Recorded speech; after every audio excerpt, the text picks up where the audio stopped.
முதல் வாசகம். திருத்தூதர் யாக்கோபு எழுதிய திருமுகத்திலிருந்து வாசகம். சகோதர சகோதரிகளே, நீங்கள் தண்டனை தீர்ப்புக்கு ஆளாகாதவாறு ஒருவர் மற்றவருக்கு எதிராக முறையிடாதீர்கள். இதோ நடுவர் வாயிலில் நின்று கொண்டிருக்கிறார். அன்பர்களே, நீங்கள் துன்பத்தை தாங்குவதிலும் பொறுமையை கடைபிடிப்பதிலும் ஆண்டவரின் பெயரால் பேசிய இறைவாக்கினரை உங்களுக்கு மாதிரிகளாக கொள்ளுங்கள். தளரா மனமுடையோர் பேறு பெற்றோர் என்கிறோம். யோபுவின் தளரா மனத்தை குறித்து கேள்விப்பட்டிருக்கிறீர்கள். இறுதியில் ஆண்டவர் என்ன செய்தார் என்பதும் உங்களுக்கு தெரியும். ஏனெனில் ஆண்டவர் மிகுந்த பரிவுள்ளமும் இரக்கமும் கொண்டவர். எல்லாவற்றுக்கும் மேலாக என் சகோதர சகோதரிகளே, நீங்கள் ஆணையிடவே வேண்டாம். விண்ணுலகின் மீதும் மண்ணுலகின் மீதும் வேறு எதன் மீதும் ஆணையிடாதீர்கள். நீங்கள் ஆம் என்றால் ஆம் எனவும் இல்லை என்றால் இல்லை எனவும் சொல்லுங்கள். அவ்வாறு செய்தால் நீங்கள் தண்டனை தீர்ப்புக்கு உள்ளாக மாட்டீர்கள். இது ஆண்டவர் வழங்கும் அருள்வாக்கு. புனித மாற்கு எழுதிய நற்செய்தியிலிருந்து வாசகம். அதிகாரம் 10, இறைவசனங்கள் 1 தொடக்கம் 12 முடிய. அக்காலத்தில் இயேசு புறப்பட்டு யூதேயா பகுதிகளுக்கும் யோர்தான் அக்கரை பகுதிக்கும் வந்தார். மீண்டும் மக்கள் அவரிடம் வந்து கூடினர். அவரும் வழக்கம்போல் மீண்டும் அவர்களுக்கு கற்பித்தார். பரிசேயர் அவரை அணுகி, கணவன் தன் மனைவியை விலக்கிவிடுவது முறையா என்று கேட்டு அவரை சோதித்தனர். அவர் அவர்களிடம் மறுமொழியாக, மோசே உங்களுக்கு இட்ட கட்டளை என்ன என்று கேட்டார். அவர்கள், மோசே மணவிலக்கு சான்றிதழ் எழுதி அவரை விலக்கிவிடலாம் என்று அனுமதி அளித்துள்ளார் என்று கூறினார்கள். அதற்கு இயேசு அவர்களிடம், உங்கள் கடின உள்ளத்தின் பொருட்டே அவர் இக்கட்டளையை எழுதி வைத்தார். படைப்பின் தொடக்கத்திலேயே கடவுள் ஆணும் பெண்ணுமாக அவர்களை படைத்தார்.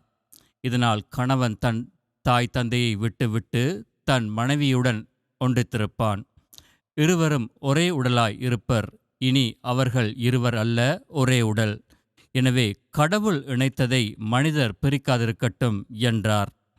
பின்னர் வீட்டில் இதைப்பற்றி மீண்டும் சீடர் அவரை கேட்டனர். இயேசு அவர்களை நோக்கி, தன் மனைவியை விலக்கிவிட்டு வேறொரு பெண்ணை மணப்பவன் எவனும் அவருக்கு எதிராக விபசாரம் செய்கிறான். தன் கணவரை விலக்கிவிட்டு வேறொருவரை மணக்கும் எவளும் விபசாரம் செய்கிறாள் என்றார். இது கிறிஸ்து வழங்கும் நற்செய்தி. எனக்கு பிரியமான சகோதர சகோதரிகளே,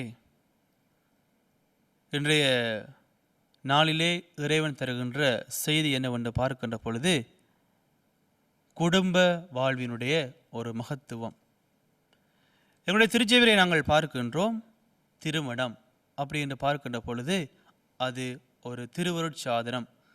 இறைவன் எங்களுக்கு கொடுக்கின்ற ஒரு அளப்பெரிய ஒரு சொத்து என்று நாங்கள் கூற முடியும். இன்றைய சமுதாயத்திலே திருமணம் என்று பார்க்கின்ற பொழுது, குடும்ப வாழ்வு என்று பார்க்கின்ற பொழுது, நிச்சயமாகவே பெரியதொரு சவால் நிறைந்த உலகிலே நாங்கள் வாழ்வதை எங்களுடைய கண்களாலே நாங்கள் பார்க்க முடியும். எங்களுடைய குடும்பங்களை பார்க்கின்ற பொழுது எங்களுக்கு தெரியும். நற்செய்தியிலே பார்க்கின்றோம், ஆண்டவர் இயேசு கூறுகின்றார், இருவரும் ஒரே உடலாயிருப்பர். இனி அவர்கள் இருவர் அல்ல, ஒரே உடல். எனவே கடவுள் இணைத்ததை மனிதர் பிரிக்காதிருக்கட்டும் என்ற ஒரு அழகான செய்தியை இன்றைய நற்செய்தியிலே நாங்கள் பார்க்கின்றோம். அன்பார்ந்தவர்களே, இன்று என்னுடைய சொந்த குடும்ப வாழ்வை, என்னுடைய திருமண வாழ்வை நாங்கள் உற்று நோக்கி பார்ப்போம், எடுத்து பார்ப்போம். திருமணம் செய்வதற்கு முன்பு ஒரு கணவனாக, ஒரு மனைவியாக நான் எவ்வாறு வாழ்ந்தேன்?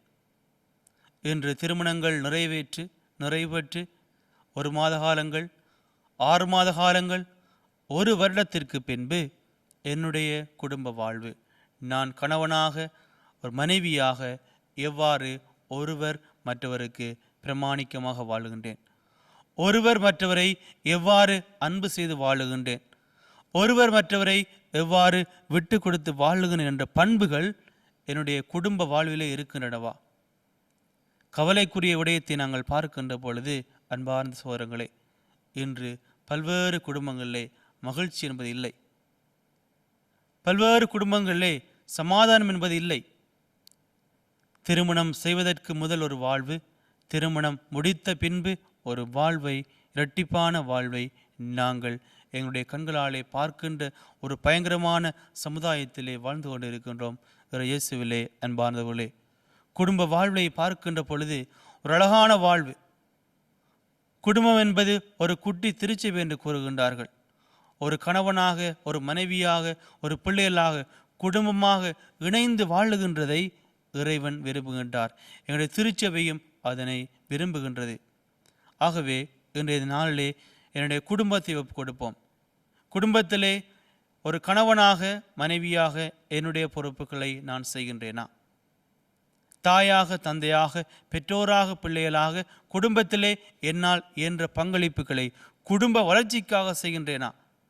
இன்று பல்வேறு குடும்பங்கள் ஏனோ தானோ நிலையிலே குடும்பம் என்கின்ற அந்த அந்தஸ்தை இழந்து ஏனோ தானோ என்று வாழுகின்ற வாழ்வை எங்களுடைய சமுதாயத்திலே பார்க்கின்றோம். ஆகவே இன்றைய நாளில் விசேடமாக ஒவ்வொரு குடும்பங்களையும் ஒப்பு கொடுத்து கொண்டாடுவோம்.